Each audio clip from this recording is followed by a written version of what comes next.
Hey, I'm meteorologist Doug Myers with the latest forecast. Heading into this Tuesday, we made it up in the low 90s yesterday. I think many spots will be back in the low 90s, although a few upper 80s are possible. We are keeping an eye on a chance for storms early this morning, then again possible late this afternoon, and we will be keeping an eye on cloud cover as well. Despite the clouds today, we are still at a 10 for our UV index, so 20 minutes of bird time or less, so be mindful of that. And I still have that umbrella as something you might need today. There's still going to be a lot of areas that do remain dry, so don't cancel any outdoor plans, just stay weather aware. Now, here's my problem. Our short-term computer models are not handling the current storms that we have from overnight as I'm recording this before 4 a.m. very well. So I'm a little bit hesitant on showing you Supercast because if it's not initializing properly, the rest of the time frame is not going to be very good. There's a slight chance of storms. I'll go until about 9-10 o'clock because I do expect a gradual decrease in the storm intensity, especially after sunrise this morning. Depending on how the atmosphere recovers today, we might get some pop-up activity by this afternoon, mainly south of I-70, but obviously we'll continue to monitor that. I think we're dry tonight. The question is, what is allowing these storms to hold together from Nebraska early tomorrow morning to make its way into our area by the afternoon? I don't see this happening. Our other short-term models doing the same thing, but our medium and long-range models don't really indicate a whole lot of rainfall tomorrow. This is going to be something we'll continue to keep an eye on. I don't officially have rain in the forecast tomorrow in the 8-day, you'll see. But I'm going to be keeping an eye on this very closely on the computer models that come in throughout the day today. And of course tomorrow.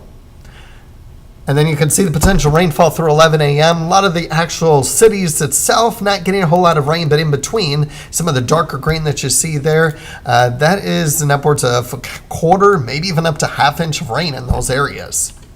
Some of our other computer models that go until Thursday, you'll notice that our graph, which indicates some rain tomorrow afternoon, still showing some decent totals. Now, there's going to be a few more opportunities too, but oh boy, this is a very complicated forecast and weather pattern.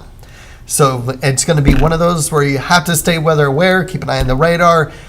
I'm still convinced that there's no one particular time frame, one day, that you need to cancel any outdoor plans for, but just be mindful of the activity that could happen almost every day this week. I'm just really focusing on when the highest risk of storms will be. Today, isolated, and then we'll have another opportunity Thursday night into Friday morning, then again late Friday into Friday night. That's from a cold front that cools temperatures down in the 80s over the weekend. That'll be real nice after a potential mid-90s for Wednesday and or Thursday, and heat index values in the triple digits, around 100 to 101. It still remains humid on the weekend, for the weekend, but at least it's a nice cool down. We're monitoring another cold front, by the way, next Tuesday and a Tuesday night, where we might get back down in the 80s as we head towards the middle part of next week.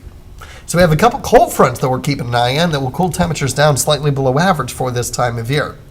Rainfall for the next 8 days, according to the European model, everyone should get at least a decent amount of rain. It's just a matter of when.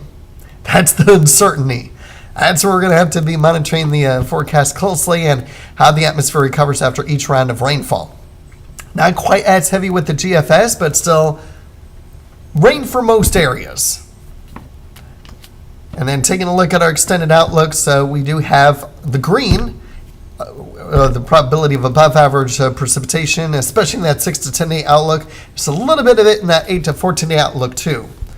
Otherwise, we have equal chances of below normal and above normal temperatures in both the 6 to 10 and 8 to 14 day outlook. There's a lot of things that we're going to be keeping an eye on, especially with respect to our storm opportunities. But I can guarantee you, well, I can just confidently say at least, don't cancel outdoor plans. But I need to make sure you are staying weather aware and checking back in daily for updates. And then as updates continue to come in, we will continue to keep you updated on the current situation. Have a great day.